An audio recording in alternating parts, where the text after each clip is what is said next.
আজকে এই বক্সটা আমরা কেমন করে পেলাম আর এই বক্সের মধ্যে কি আছে তোমরা সবাই করবো আমার ভিডিওটা লাস্ট পর্যন্ত দেখো, তাহলে দেখতে পাবে। তো বন্ধুরা তোমরা তো জানোই কি আমি 365 দিনে 365টা ব্লগ ভিডিও আপলোড করার চ্যালেঞ্জ নিয়েছি। তো আমার এটা ব্লগ নাম্বার 23। তো হ্যালো গাইস, আমি চল বেরিয়ে গেলাম সবগুলো মাঠে পাট নিয়ে যাওয়ার জন্য। গাইস পাটের ভূমি তো গিয়েছিলাম, পাটটা নিয়ে যেগুলো পাট উঠিয়েছিলাম সেগুলো পাট নিয়ে চলে আসলাম। আমি মাঠ থেকে এসে গাইস বাগানের দিকে এখানটা কিন্তু বসে গেলাম, বসে বসে একটু মোবাইল দেখছিলাম। मतलब वो अलग ही लेवल का बंदा था। গাইস আমি ওখানটায় বসেছিলাম আর এখানটা কিন্তু সুমন ভাইও ছিল। সুমন ভাইকে বলেছিলাম কি যা তুই বাড়ি থেকে আমগুলো রেখাই, তারপর জিম করতে যাবো। তো সুমন ভাই চলে এসেছে আর আমরা এখন তো চলে আসলাম জিম ঘর। ফাইনালি গাইস জিম ঘর থেকে চলে এসেছি আর এখানটা দেখছি আমার দাদা বক্সটাকে আনবক্সিং করছে। তো কি আছে এর মধ্যে তোমরা দেখতে থাকো, দেখতে পাবে।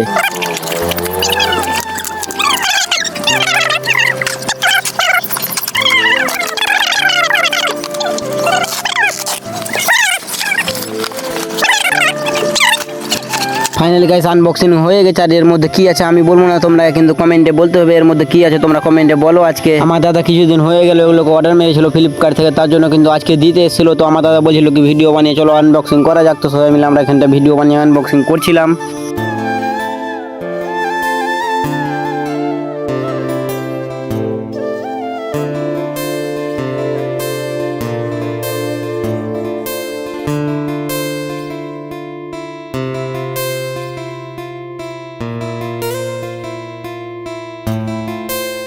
আর গ্যাস এগুলোকে আমরা সবগুলো কিন্তু সেট আপ করছিলাম। আর এখানটায় আমার ভাতিজে দেখো প্রথমে একটা সেট আপ করেছি, তো ওটা নিয়ে কিন্তু জিম করতে লেগে দিয়েছে।